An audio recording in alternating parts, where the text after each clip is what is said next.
Hi guys, this is your friend astrologer, tarot card reader, twin flame specialist and intuitive coach. I hope you are doing well and having a great time with your families at home. Today I am presenting a video on Saturn retrogression. Saturn retrogression के बारे में आज हम बात करेंगे और ये होता क्या है एंड सैटर्न के इफेक्ट्स क्या होंगे सभी राशियों पर एंड इसकी रेमेडीज़ क्या है, इसके बारे में आज हम बात करेंगे. सो रेट्रोग्रेशन के बारे में आपको मैंने पहले भी प्रीवियस वीडियो में बताया था अपनी जो वीनस रेट्रोग्रेशन के बारे में है कि दैट रेट्रोग्रेशन का मतलब होता है जब एक प्लैनेट वक्रीय स्थिति में चला जाता है, वो अपने एक्सिस में रहकर ही फॉरवर्ड मूव करने की बजाय बैकवर्ड मूव करता है. उसे ही हम रेट्रोग्रेशन कहते हैं, उसे ही हम वक्रीय होना कहते हैं एक प्लैनेट को. अब सैटर्न क्या है? सैटर्न किस चीज़ को रिप्रेजेंट करता है? सैटर्न जो है वो बहुत ज़्यादा न्यायप्रिय प्लैनेट है. वो जस्टिस को रिप्रेजेंट करता है हमारी लाइफ में. अगर हमने पास्ट लाइफ में कुछ बैड कर्मास किए हैं तो इस पीरियड के अंदर हम जो है वो कर्मास को ठीक करने का हमें मौका मिलेगा. एक तरह से ये ठीक भी है. हमने पास्ट लाइफ में जो कर्मा किए थे हमें याद नहीं है, तो इस लाइफ टाइम में अगर ये सैटर्न रेट्रोग्रेड में हम जा रहे हैं तो definitely we are having a good time कि हम अपने पास्ट में जो की हुई गलतियाँ हैं उसे सुधार सकते हैं. इस टाइम में हमें जितना ज़्यादा से ज़्यादा हो सके उतना ज़्यादा धार्मिक काम करने चाहिए, स्पिरिचुअलिटी की तरफ मूव करें, उन लोगों के लिए बहुत सही रहेगा ये समय. अच्छा, एक चीज़ और बताइए, जो सैटर्न है एक तो वो जस्टिस का प्लैनेट है, वो जस्टिस को रिप्रेजेंट करता है. दूसरा वो क्या रिप्रेजेंट करता है, वो बहुत ज़्यादा रफ एंड कोर्स प्लैनेट है. तो रफ एंड कोर्स होने की उसका जो नेचर है वो बहुत ज़्यादा रफ एंड कोर्स है. उस वजह से ना वो कुछ हमारी लाइफ में कुछ जो है मतलब अगर if it is badly placed in your birth chart तो डेफिनेटली हमारी लाइफ में जो है जो हमारी इस ट्रांजिशन पीरियड में हमारी लाइफ में थोड़ा सा ना हार्शनेस आएगी, थोड़ा सा रिलेशनशिप स्पेस के इफेक्ट होंगे, नेगेटिव इफेक्ट्स होंगे, अपने करियर पे भी इफेक्ट हो सकते हैं नेगेटिव. एंड अभी हम इसके बारे में डिटेल में डिस्कस करेंगे. तो ये रेट्रोग्रेड हो रहा है in the sign of Capricorn. हमारे करियर के लिए टाइम बहुत बेस्ट रहेगा, बट अपना रिलेशनशिप्स के ऊपर अपने अपने हेल्थ के ऊपर थोड़ा ध्यान दीजिएगा.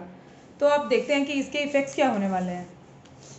मोस्टली जो रियल स्टेट या फिर जो रियल स्टेट का बिजनेस कर रहे हैं, जो लैंड से रिलेटेड बिजनेस कर रहे हैं, स्टॉक मार्केट से रिलेटेड बिजनेस में है, होटल से रिलेटेड बिजनेस में है, उन लोगों को थोड़ा सा इशू होगा इस पीरियड के अंदर.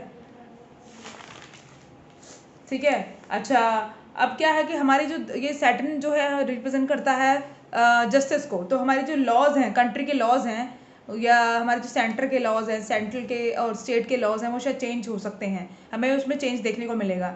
हमारे कंट्री के लॉज भी चेंज हो सकते हैं, कुछ मिनिस्टर्स भी चेंज होंगे हमारे. ठीक है. अच्छा, इसमें और क्या है, अगर आप फेयर पर्सन हैं, अगर आपकी लाइफ में आप बहुत ज़्यादा जस्टिस को प्यार मतलब like you are justice loving person, आप न्याय प्रिय इंसान हैं, तो डेफिनेटली आपके लिए टाइम बहुत ठीक रहेगा. और अगर आप अपने मतलब लाइक किसी चेंज के बारे में सोच रहे हैं रिलेटेड टू फिनेंस या फिर अपने इनकम से रिलेटेड चेंज चाहते हैं अपनी लाइफ में, तो आपको थोड़ा हार्ड वर्क करना पड़ेगा. अगर आप हार्ड वर्क करेंगे या आप ऑलरेडी हार्ड वर्क कर रहे थे तो आपको थोड़ा सा और ज़्यादा हार्ड वर्क करना पड़ेगा, तभी आपको जो है रिजल्ट मिलेंगे. Definitely you will get result, but आपको पहले से अधिक जो है वो अपना मेहनत करनी पड़ेगी. अगर आपकी जो सैटर्न है अगर आपकी बर्थ चार्ट के अंदर वीक है, पूरी अवस्था में पड़ा है या 0 डिग्री का पड़ा है, तो शायद 0 डिग्री का इतना बुरा इफेक्ट ना लाए. बट अगर वीक है और बैडली प्लेस्ड है तो डेफिनेटली आपको इस पीरियड में ध्यान रखने की ज़रूरत है. अपने फिनेंसेस में भी अपने बड़े बड़े डिसीजंस ना लें अपने करियर या अपने जॉब से रिलेटेड. हाँ, एक चीज़ और है कि इस पीरियड के अंदर आप लोग शायद बहुत ज़्यादा गुस्से में रहेंगे और एग्रेशन रहेगा आपकी पर्सनैलिटी में, गुस्सा रहेगा, फ्रस्ट्रेशन रहेगी, एंजाइटी रहेगी इस पीरियड के अंदर. तो थोड़ा सा डिसीज़न जो लें वो बहुत सोच समझ के लें. एक बार मतलब डिसीज़न लेने से पहले 2-3 बार सोचें उस डिसीज़न के बारे में, तो उसके बाद अदरवाइज़ फिर आपको रिग्रेट होगा कि मैंने ये डिसीज़न क्यों लिया था. डिले हो सकता है, जैसे आपने कुछ सेट टारगेट्स किए कि हाँ भाई मुझे इतने दिन में ये कोर्स कंप्लीट करना है, या ये इतने दिन में मैं अपने करियर में ये मूव लूँगा या ये करूँगा वो करूँगा. आपकी जो सेट टारगेट जो अपने अपने करियर या अपने फिनेंसेस से रिलेटेड या अपने जॉब से रिलेटेड टारगेट सेट किए हैं उसमें डिले हो सकता है.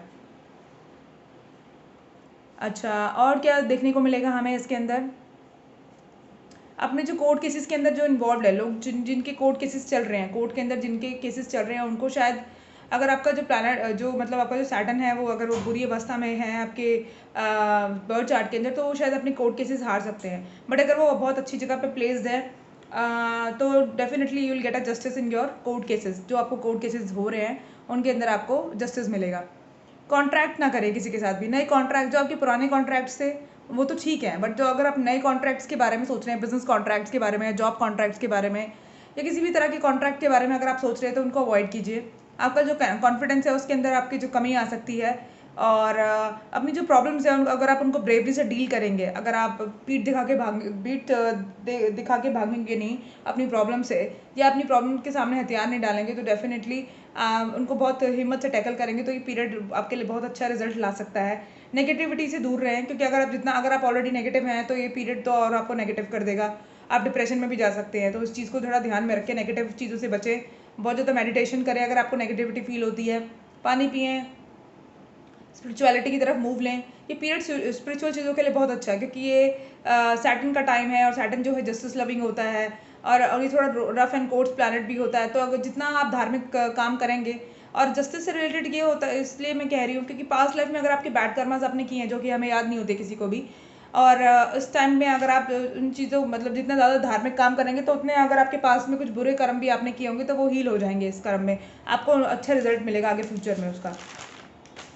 हाँ, तो मैं जैसे बात कर रही थी कि रियल एस्टेट से जुड़े लोग जो लोग रियल एस्टेट से जुड़े बिजनेस में हैं, या जो लोग लैंड से या स्टॉक मार्केट से या होटल से जुड़े काम करते हैं, उनको डेफिनेटली इस चीज़ में थोड़ा सा इश्यूज रहेंगे, उनके काम में थोड़ा डिले होगा, उनका जो फिनेंसेस है वो थोड़े वीक रहेंगे इस पीरियड के अंदर।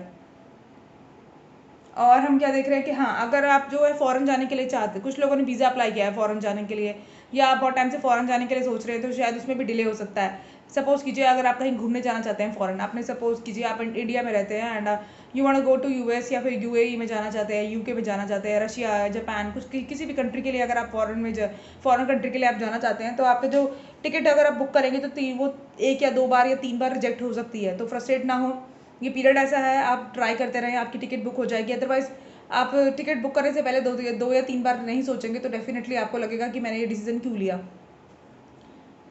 हो सकता है आपकी एक बार में टिकट बुक हो जाए, बट फिर आपको ये लगेगा कि फिर आप उसके बारे में उसको कैंसिल करेंगे, फिर 2-3 बार फिर दोबारा सोचेंगे, फिर उसको दोबारा के रीअप्लाई करेंगे। उसमें आपका पैसा भी जो है डिडक्ट होगा। बेटर है कि आप अपना पहले सोचें समझें आपको जाना कहाँ है, जाना है या नहीं जाना है, अपनी फैमिली से डिस्कस करें, उसके बाद फ़ॉरेन जाने के डिसीजंस लें। और इस पीरियड में फ़ॉरेन जाना अवॉइड ही करें। मैं तो ये कहूँगी सितंबर तक जो है, क्योंकि पीरियड स्टार्ट हो चुका है 11 मई से। मैंने थोड़ा लेट वीडियो बनाया क्योंकि मैं मंथली रीडिंग्स में बिजी थी, पिका कार्ड रीडिंग्स में बिजी थी, थोड़ा सा मैं लॉ ऑफ अट्रैक्शन की वीडियोस भी बना रही थी आप लोगों के लिए। अदरवाइज मैं काफ़ी पहले ये वीडियो बना देती। ये 11th मई से शुरू हो चुका है जो है मतलब अपना सैटर्न रेट्रोग्रेशन, एंड ये 28 सितंबर तक रहेगा। तो इस पीरियड के अंदर आप फ़ॉरेन जाने में, अगर आप फ़ॉरेन जाना चाहते हैं, अगर बहुत ज़रूरी काम नहीं है तो आप इसको अवॉइड कीजिए। अगर आपको ज़रूरी जाना है तो आप पहले सोचिए, उसके बाद डिसीज़न लीजिए फ़ॉरेन जाने के बारे में। और किसी सही होटल को बुक कीजिए, पहले देख लीजिए, मतलब कहीं पे भी पैसा इन्वेस्ट करने से पहले आप सोचिए पहले 2-3 बार। अच्छा, आप ज़्यादातर है ना इस पीरियड के अंदर जो लोग इन्वायरमेंटलिस्ट हैं वो ज़्यादा अपने इन्वायरमेंट के बारे में सोचेंगे, या हम लोग भी जो कोरोना से लड़ रहे हैं, फाइट कर रहे हैं, तो we guys get more incline towards environment.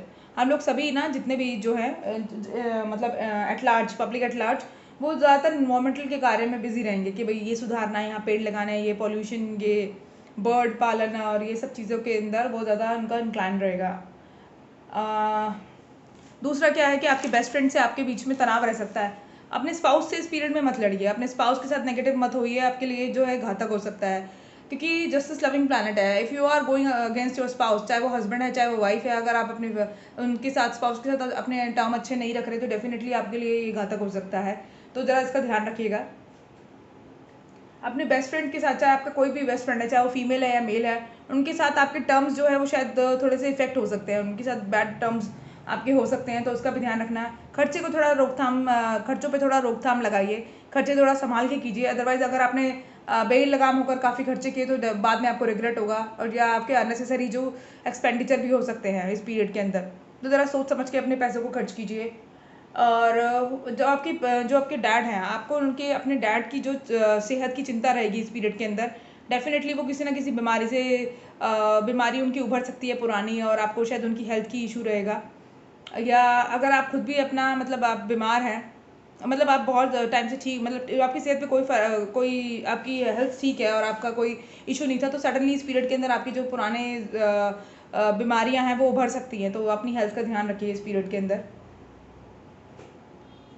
और अनहेल्दी मत खाइए इस पीरियड के अंदर। जितना आप अनहेल्दी खाएंगे, आप पहले अनहेल्दी खाते थे फिर भी फिट रहते थे, अगर आप इस पीरियड में अनहेल्दी खाया और अपना अपना ध्यान नहीं रखा, क्योंकि ये जस्टिस लविंग प्लानट है। अपनी हर चीज़ का आपको ध्यान रखना पड़ेगा, पैसे भी सोच समझ के खर्च करिए, करियर पे भी जो फाइनेंशियल डिसीजन है वो भी सोच समझ के लीजिए, हेल्थ का ध्यान रखिए, पेरेंट्स का ध्यान रखिए।